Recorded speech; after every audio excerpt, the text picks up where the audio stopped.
o único honrado entre os céus e a terra, era vazio. Seus objetivos não existiam, tudo não importava além de sua arrogância e suas vontades. Quando vemos Ryomen Sukuna pela primeira vez, segunda ou até penúltima vez, vemos que ele nunca lutou por algo, nunca seguiu escolher um caminho. Seu passatempo era enfrentar os humanos que o desafiavam, destruir suas ambições para que um dia, inevitavelmente, sua vida se esvaie.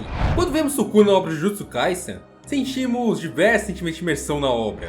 Medo, ansiedade, submissão. Sentimos a imponência digna de um personagem que tem o título de Rei das Maldições. E essa imponência, por vários momentos, marcaram as aparições de Sukuna e suas diversas peripécias. Um tipo de vilão raro, que não importa o seu passado, ele ter nascido bem, nascido mal, abençoado ou amaldiçoado, ter tido problemas, não ter tido nenhum.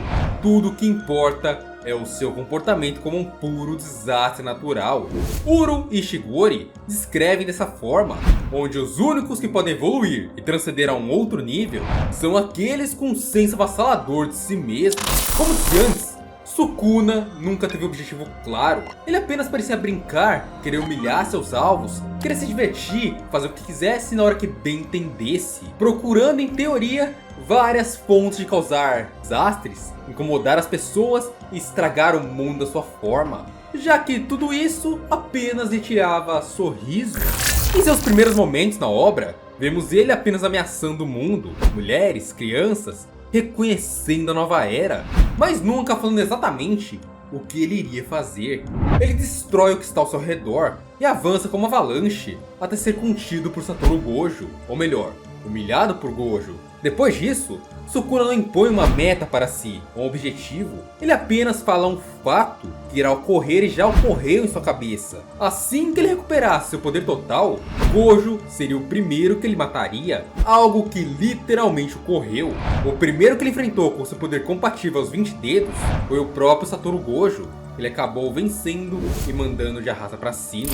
Diferentes seres como a Kurama de Naruto, que se aliou ao seu hospedeiro para criar um poder imensurável, Sukuna com o Itadori é o completo oposto. Ele não tem intenção alguma de se dar bem com o garoto. Para ele, Itadori é nojento. Ele não gosta do garoto e nunca pretendeu ficar dentro dele para sempre. Sukuna trata Itadori a todo momento com desdém. Usa o garoto como uma fonte de risos e piadas, o ofendendo e curtindo fazer ele sentir a sensação de ser fraco e incapaz. Sukuna continuava sem objetivos, apenas fazendo o que ele dava na telha, bagunçando todos os arredores, destruindo tudo sem qualquer ressentimento. Assim como seus dedos que geravam fetos amaldiçoados de grau especial, assim como no arco do Reformatório e no arco da ponte. No Reformatório, é a primeira vez que vemos Yuji Itadori perder o controle sobre Ryomen Sukuna. E ao invés do rei fazer qualquer coisa que ele havia planejado ou desejado antes, ele simplesmente vai causar o caos na vida de Yuji, caçando Nobara e Megumi, entrando em confronto com Fushiguro, destruindo seus Shikigamis e entendendo a técnica do garoto. É interessante a cisma de Sukuna com Megumi, já que é algo que gerou vários memes pela internet há muito tempo, porque ninguém sabia exatamente qual era a intenção do Rei das Maldições com aquele garoto, o que gerou milhares de suposições dos fãs, e até mesmo alguns shippers estranhos de Megumi com Sukuna. Sério, a fandom é capaz de tudo. Porém, é em Shibuya que vemos a verdadeira essência do Rei das Maldições. A teoria de seu desastre natural é aqui posta em prática. Assim como ele agiu com o primeiro feto amaldiçoado, Sukuna ensina a todos o que ele chama de o verdadeiro Jujutsu, algo que ele ri e se diverte enquanto tira a vida de milhares de pessoas. No Reformatório, seu domínio se estendeu apenas dentro da área de atuação da maldição, destruindo a maldição e transformando ela em vários pedaços, dentro do próprio território inato. Mas em Shibuya, ele estava com 5 a 7 vezes mais poder, muito mais poderoso, perverso, intenso e podendo chamar a atenção deliberadamente, já que de fato ele era o mais forte ali, o ser com mais energia da obra inteira. Gojo estava selado, ou seja, apesar de na época ser o mais forte, Sukuna era quem estava livre. E Yuki Tsukuma, apesar de ser uma classe especial, não tinha a mínima condição de enfrentar o Rei das Maldições. E Yu Tokotsu, o único prodígio capaz, estava lá na África. Ou seja, não tinha presença em Shibuya. Então não havia nada que pudesse impedir a destruição de Sukuna. Então ele destrói parte da cidade em luta com o jogo, fazendo a maldição destruir grandes áreas com ataques colossais, enquanto o próprio Sukuna brincava em humilhar os xamãs mais fracos, como Panda, Kusakabe e os aliados de Geto, rendendo no final o exorcismo de Jogo com facilidade por Ryomen Sukuna. E o ápice daquela situação foi a sua expansão de domínio, o seu santuário malevolente que cobriu toda Shibuya.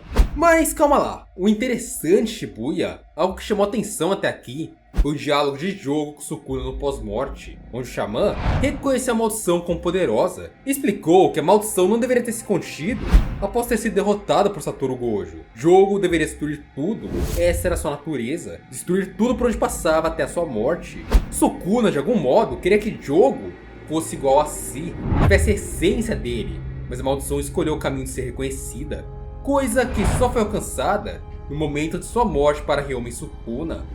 No Santuário Malevolente, como disse antes, Sukuna atingiu o ápice de suas brincadeiras lá em Shibuya, levando a vida de milhares de pessoas e causando um estrago no mapa de luzes do Japão, responsabilizando Yuji Itadori por tudo e fazendo o garoto carregar esse fardo.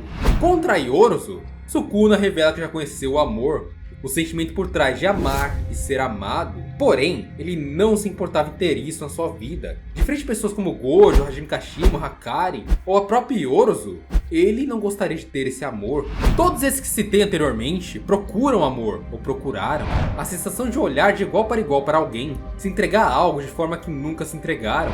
Como Hajime entregou sua vida em troca do poder de enfrentar Sukuna, ou como Gojo se entregou completamente ao combate coagido uma Hoaragi Sukuna, se sentindo mais forte no auge do refino de suas técnicas, como Hakari se entregou às apostas, e Yorozu ao sentimento de ver alguém que era mais forte que si. Todos criaram objetivos através do amor para se satisfazer no final, e Sukuna nunca teve isso. Por isso, para ele, faria mais sentido Hajime ou Gojo terem conhecido Yorozu e não ele, já que ela era quem era mais próxima dele. Porém, tudo mudou nos capítulos recentes de Jujutsu.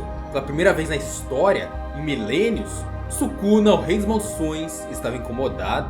Como se sentisse um vazio após a eliminação de alguém como Hiromi Higuruma, ele se sentia de certo modo com uma sensação diferente. De certo modo, era como se tudo tivesse incompreensivelmente perdido sentido. Sukuna, no meio da batalha com todos os xamãs, teve uma verdadeira crise existencial. Estou frustrado com a morte daquele feiticeiro? Nunca passou pela minha cabeça me sentir completo por meio de outra pessoa. Sim, eu como quando eu quero comer. Se são irritantes, eu apenas os mato. Se são interessantes, eu brinco com eles. É esse quem eu sou e isso não mudou. E isso é o suficiente para saborear com calma, para passar o tempo até a hora de minha morte. Esse sentimento de vazio começa a subir por Sukuna. Ele é quem ele é. Esse desastre natural, esse ser que apenas age como quer em qualquer momento que dê vontade de fazer. Ele não se importava com ninguém, mas ele estava ali agora aflito, refletindo.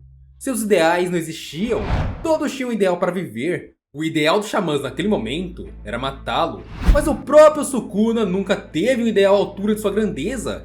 Até que finalmente Sukuna entende o motivo desse vazio, o pirralho.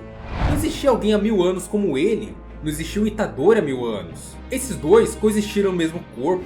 Isso irritava Sukuna por entender o que Yuji queria. Sukuna fez de tudo para quebrá-lo, destruí-lo, fazer Itadori ficar descrente do que ele acreditava. Mas sempre Yuji se curava, se recuperava e voltava. E não sozinho, mas carregando os ideais daqueles que morreram no caminho. Itadori apenas tinha uma motivação inabalável. Quebrar Itadori era simplesmente impossível. Por mais que ele tentasse, Yuji sempre estaria disposto a voltar. Mais disposto e mais dedicado. Não sozinho como eu disse antes, mas com todos ao seu lado carregando legados. Isso era irritante. O Rei das Maldições foi um ser de tanta grandeza que se sentia separado das outras pessoas, ao ponto dos ideais de todos serem inúteis e irrelevantes. Mas ver Itadori, alguém ridiculamente fraco perto de si, ao ponto de evoluir para enfrentá-lo por simplesmente acreditar que pode enfrentá-lo, é muito irritante. Sukuna não suportava essa sensação. E aqui foi a primeira vez que o Rei das Maldições, Ryomen Sukuna, desenvolveu um ideal e resolveu se entregar ao amor de uma batalha. Ele iria se entregar aos xamãs, entregar tudo de si para esmagar seus ideais, desacreditá-los e mostrar que sua grandeza supera qualquer crença. E esse foi o primeiro ideal que Sukuna criou para si, o ideal de destruir ideais.